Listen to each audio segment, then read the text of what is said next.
Since the dawn of man, humankind has been brought together by one thing and one thing only, that being food. Food is the delicacy that everybody strives for, the delicacy that everybody loves because we need food to survive. And while you eat food with your loved ones and reflect on your past experiences, let us not forget one of the most important applications of food in the entirety of the universe, that being food in video games. So let's start our journey here today as we explore the wondrous world of video entertainment and food mixed together into one. I'm sure it will be a delicious experience, my friends.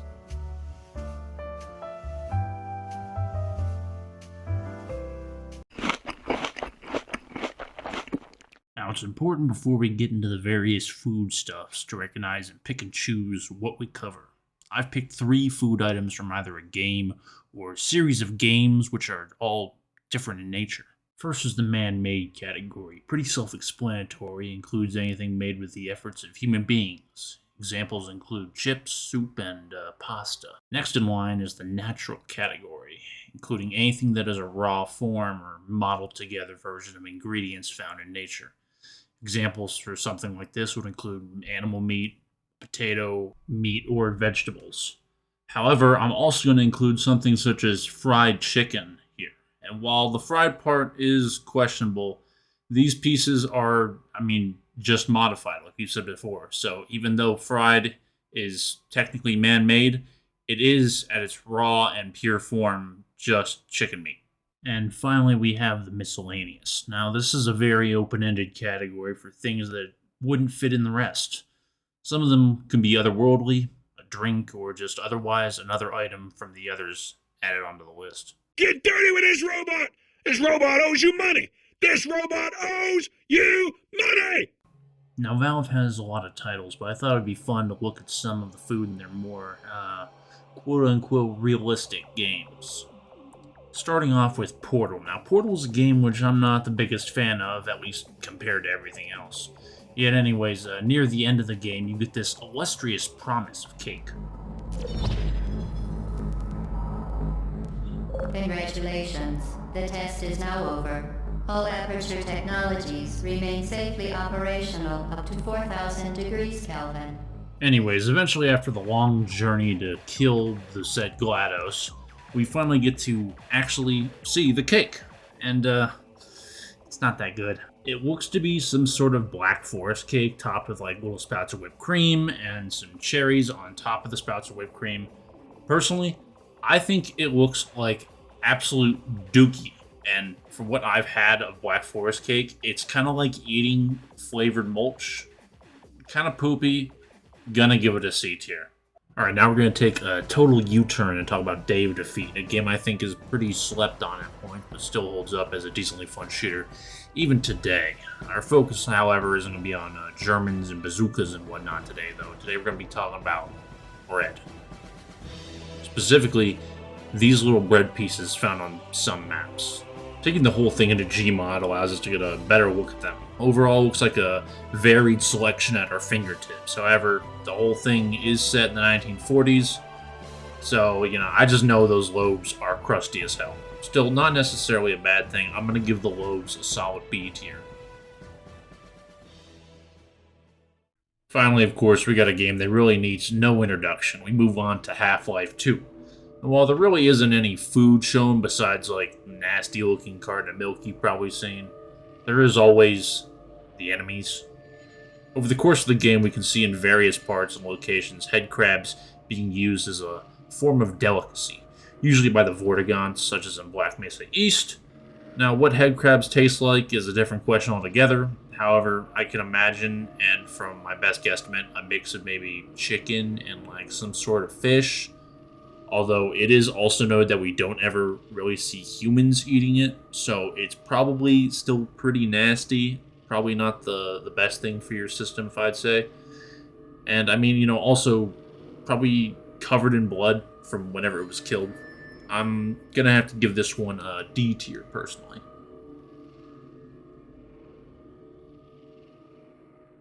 What is the best computer programming language? Only a geek would worry about something like that.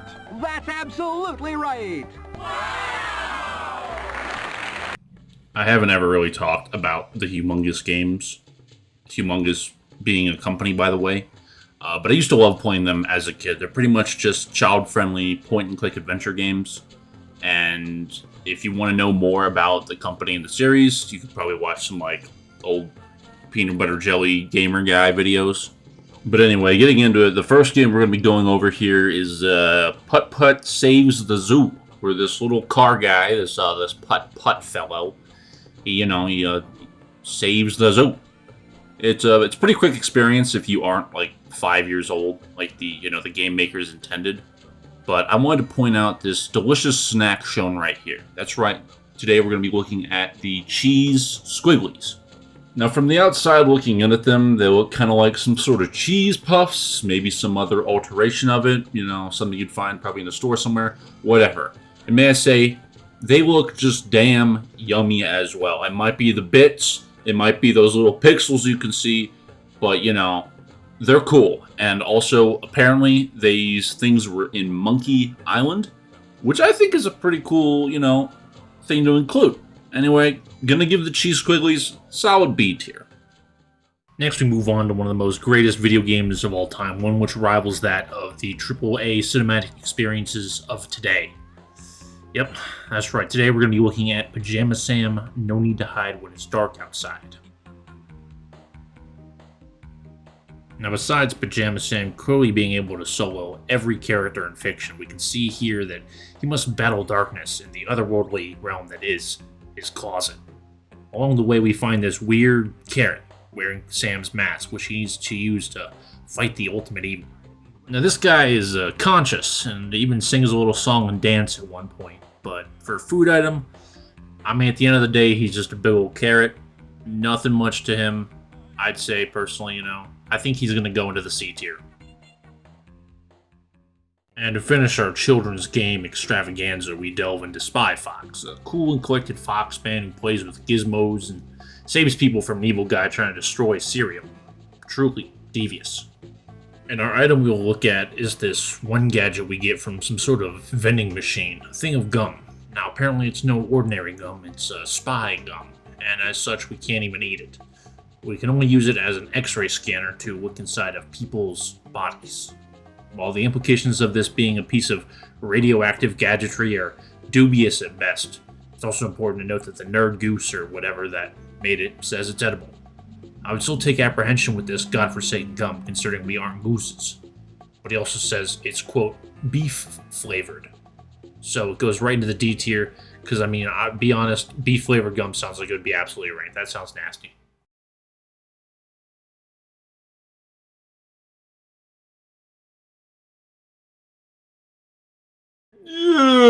I personally want to make this section as quick and painless as possible. Now, it may come as a surprise to many of you Bloxians, but I'm not that big a fan of Roblox. I see it kind of as a platform that, while having all the possibilities of experiences on it, it also has the whole many skills makes a master of none sort of quality to it. This is disregarding the litany of, controversy the platform has over the past couple of years with, general child exploitation and explicit materials and, other stuff. Thankfully, we ain't talking about that right now, so let's delve into some classic treats in the Blocks place. Okay, first off, we're gonna look at this, pizza item, and I really can't say much about this one. Delectable slice of some JPEG pepperoni pizza. It looks both crisp and delicious at the same time. I'm gonna give it, honestly, easy A tier. Next up is one of many exceptions, and the exception is the cheeseburger. I decided to pin this one as an exception, both due to the fact there's a lack of natural classic Roblox foods, and the fact I just, obviously couldn't leave this sucker out. Upon equipping this yummy patty burger, we are overcome with the ghosts of cheeseburger past. Can I have cheeseburger, please? Asking for one in beg, and savoring it once consumed. Cheeseburgers. The gods above control me to place this one in an A tier. And finally, we look at the one, the only, Bloxy Cola.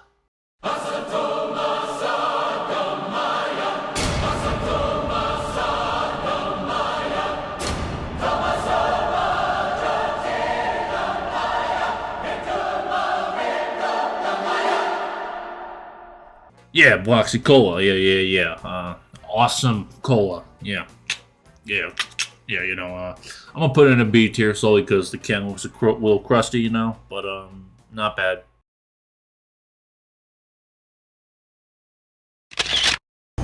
Fantastic!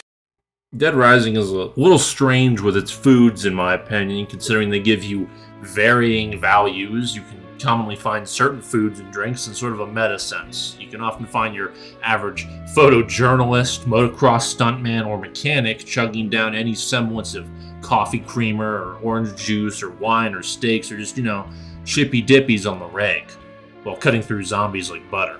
But today we delve into Fortune City and look at the foods within the walls of this adult paradise and its undead inhabitants within.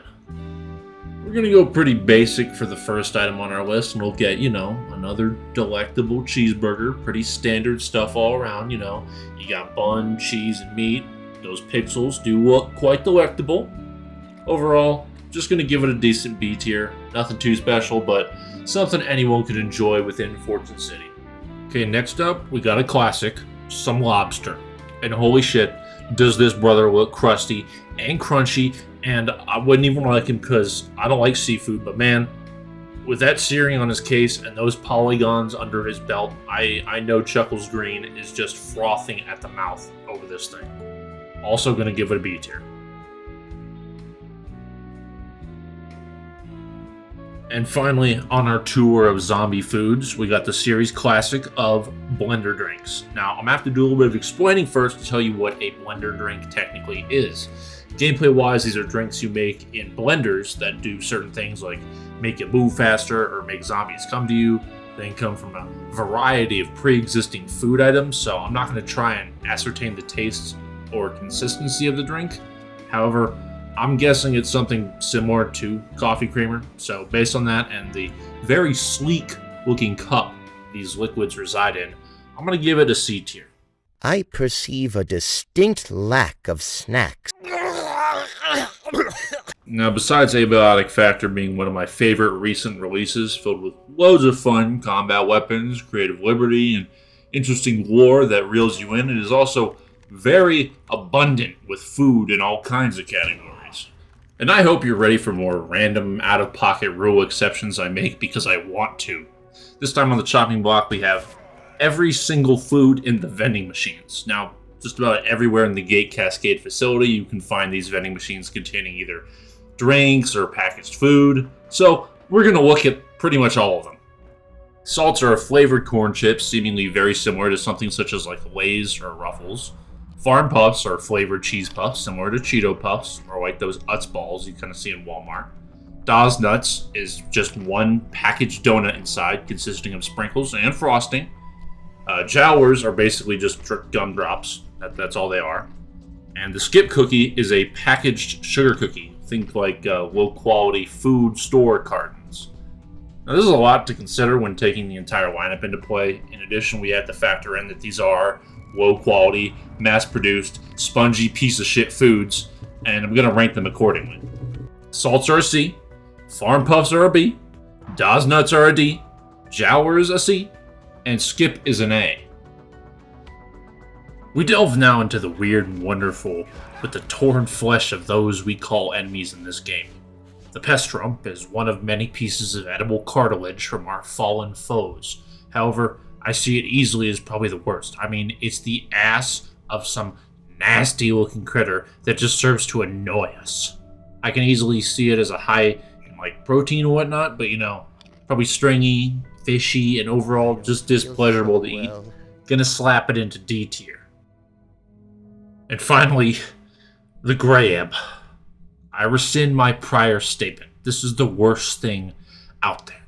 I mean, like look at it. It's fucking nasty. There's eyeballs all over the damn thing as well as attracting the scary schizo floating monster. Easy F tier right here. Yuck. I know it's a lot to ask, I really can't leave without it.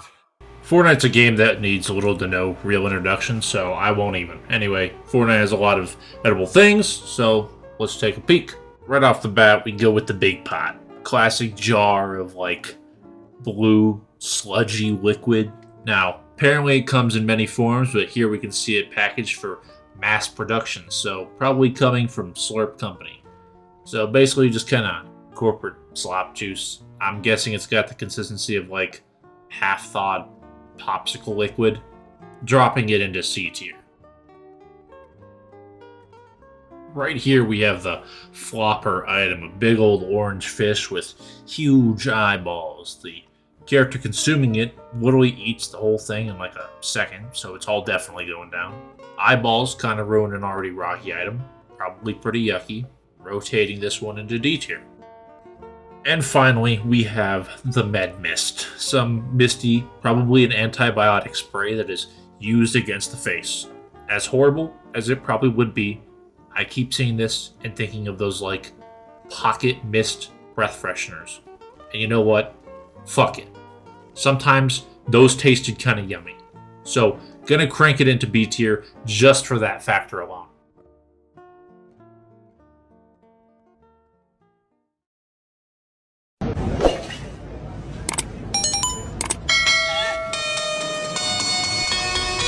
Alright, Sons of the Forest, let's go. We got cannibals, we got freak-ass flesh monsters, we got mentally impaired deaf people, so let's go ahead and do it. Crunchy Munchies take full center stage during the course of this entire game. You hear their ads on the radio, we see their products scattered all throughout the various bunkers on the island. Now these Munchies are actually a type of cereal, one seemingly consistent with something like Froot Loops, so kind of flavored O-Wheats that go great with some milk. I think it's pretty safe to say that these are fucking delicious, and if anything, should take nomination. I'm going to give it to the Crunchy Munchies. S tier worthy cereal.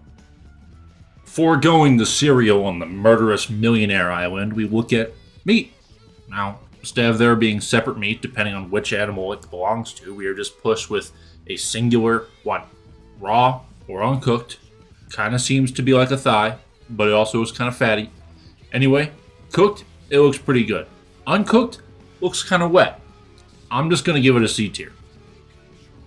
And finally, we take a look at the bites. Now, these bites are very minuscule sources of food, but appear in different types. We have bacon bites, steak bites, and strangely enough, brain bites. Yeah, I got no clue if that's just really brains we're eating, or some sort of colorful naming for a snack of that type. Either way, the other two certainly sound like good snacks, so I'll place it into C tier.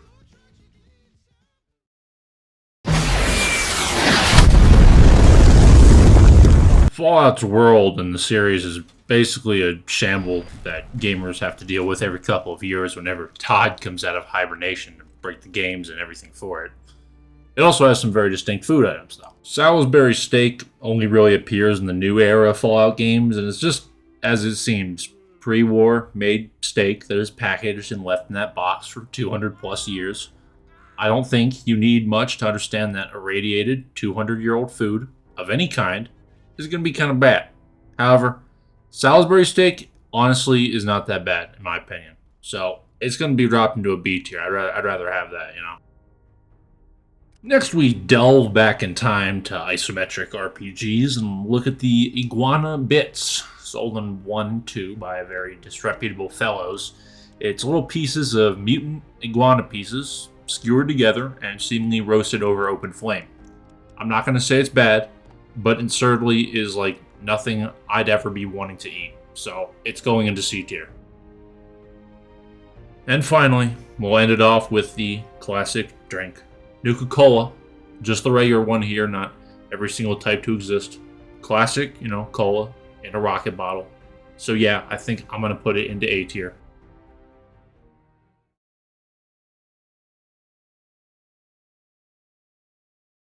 So yeah, I think that's all the time I've really got for today. However, I did want to honorably mention some foods which didn't really get their own game section. Ichiban Senbei is a senbei made by our good old pal Ichiban in the Like a Dragon games. They got these like commercials for it. Seems pretty good, sort of like cracker snack that we can consume throughout our various business dealings. I'll personally just drop that into an A tier.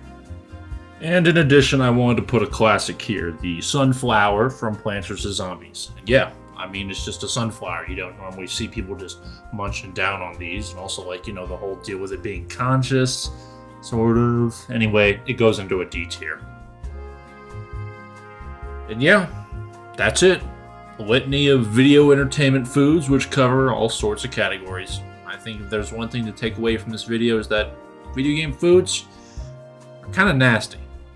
You know, video games often put us in our most do-or-die circumstances or worlds that beget the consumption of whatever it takes to survive. Whether that be yucky, nasty face crabs or less than desirable snacks, it's really just the gameplay and food factor that keeps us in the game here. So wherever you are, don't forget to eat yourself some food, drink some water, drink some soda, do something. I don't know, alright? I don't fucking know. Okay, that's it. Video's over. Go home.